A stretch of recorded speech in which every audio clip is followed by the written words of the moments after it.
You can connect the young people that come to you into a community, and you have a drive, you have an incredible intensity. It feels like you come from a place of heart. Yeah, it really does come from the heart.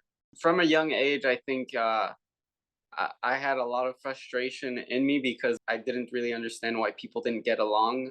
Everything wasn't sweet and nice. I was kind of like a pretty harsh awakening at a young age. And ever since then, I think a lot of the stuff I do is just with the heart. I feel like I've been through so much that it just naturally happens that way. What are some of the types of pain or struggles that the young people come to you with? Being different Hmm. in a way where, not everyone has the same skill level. You might not have the same opportunity to wear the same or the same kind of clothes that your friends have. More personal issues. You feel like you're depressed or sad or anxious.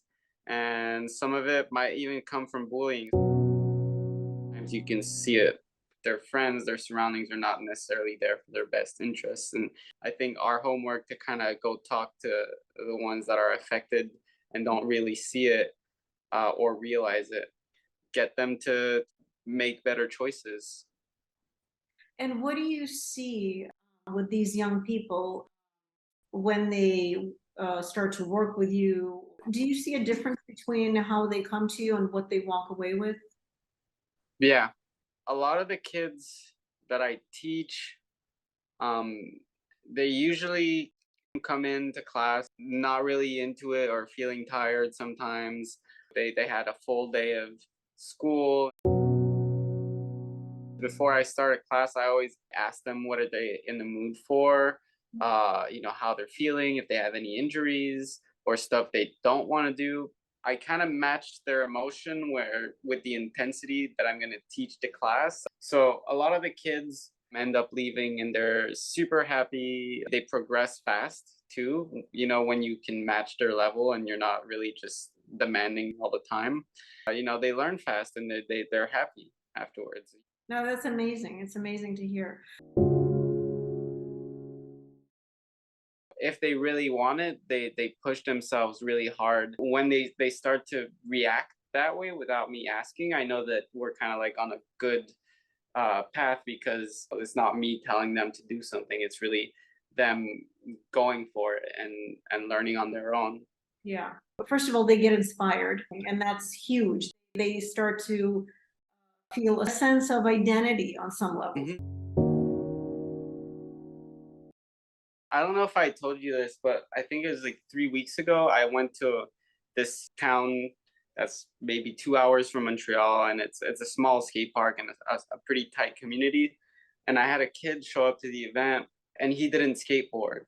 He was like, kind of like, oh, I don't really skate, but I want to participate. Quickly, I saw that he really wasn't into it. I was holding a mic in my hand, and I was kind of hosting the event, and I kind of told him stick with me. You're going to host the event with me. And next year, you might be the host. At first, he didn't really talk on the mic because he was shy. But by the end of the day, he was fully talking on the mic, interacting with everyone. And then he was calling himself a host. Wow. So even the ones that don't really skate, I could, figure out a way to get them, to take part in what we're doing. Yeah. You were able to see how he connected to the world of skateboarding and being able to recognize the qualities in someone, who they are. That's a huge thing. It can change someone's life. Tell us about what your goal is on the next level. My goal is to have some kind of facility. It could be more like a community spot where we have skateboarding, ballet, dancing, martial arts, everything that's kind of an art that connects to skating, whether it be photography, videography. I want to have a center where we can teach and give the tools and guide the kids, the younger ones, so that they have what they need to be successful in the future. So that's one of the goals I have. For a dream, I would say that I would like to have this replicated in different ways in different parts of the world, because a lot of stuff is changing nowadays, and skateboarding is being discovered. There's so much to be taught. And so I think now is a good time to lay everything down and create a movement in the long run, something that creates jobs and makes dreams come true. Yeah. Mhm. That's so awesome. It sounds like it's like a multidisciplinary educational complex that teaches in a way that you wish you could have learned. Mhm. Kids can grasp and be shaped through that and enjoy the learning process, very different from what many of us have gone through or still exists. In many ways, it's more than just a dream, because you've manifested already so much that that's like a natural next step. But I totally see you being able to do that. You're literally shaping, lives. You're literally opening the doorway for so many young people to be able to not lose themselves and to have a light that many of us don't see right now. You recently had a really nice milestone where you were able to create your own nonprofit. Yeah, so I created a nonprofit called the Sparrow Foundation.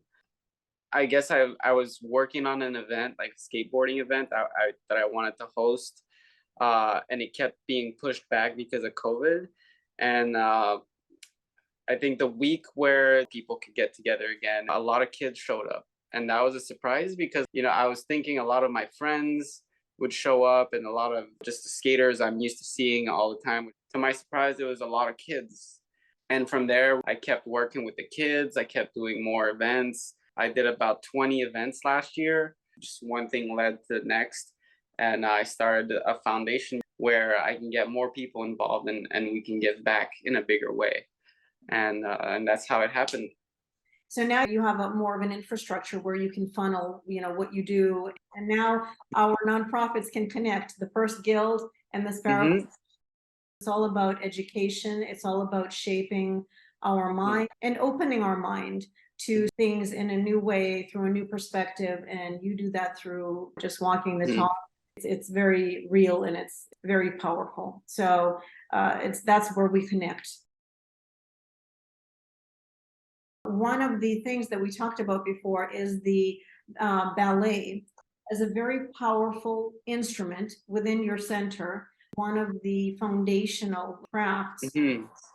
that young people learn in order to be able to even successfully experience the whole skateboarding. Do you want to say anything about your mom and the character traits that she has that ballet basically helped Hmm. develop in her? Yeah.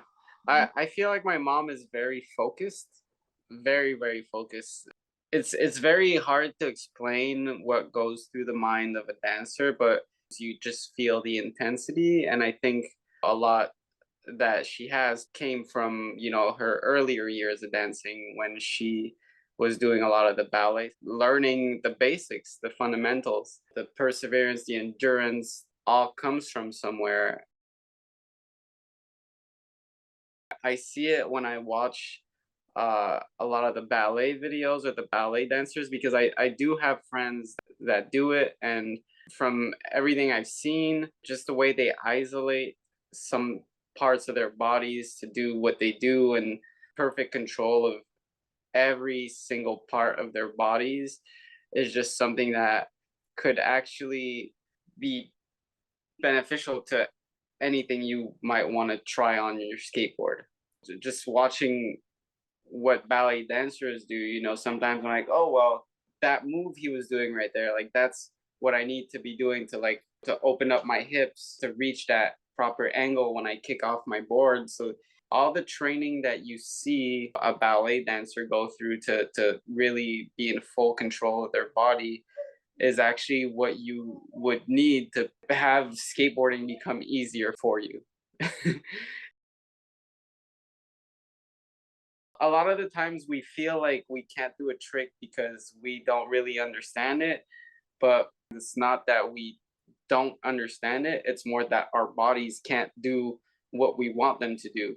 And For that, you need specific training and you need to be able to reach different angles with the way you use your body. Several of the characteristics that you talk about when you think about what your mom has with the ballet training that she had: focus, discipline, and perseverance. You could even say gave her the backbone to succeed in life.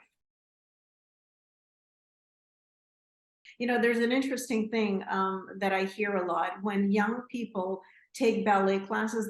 They talk about how at first it's so boring, repetitive, and they don't understand. Accomplished ballet dancers, they say how after a little while they actually got addicted, so addicted they couldn't even think of doing anything else. Mind and your body doesn't get right away what this is. Yeah. When it starts to feel it, it can't live without it anymore. It's a very interesting phenomenon.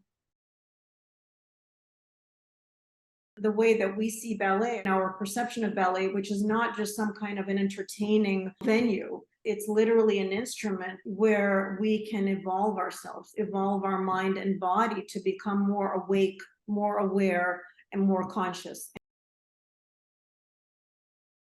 comes back to what you were saying, that when young people actually want to do things on the skateboard and they can't, that's something that ballet could develop.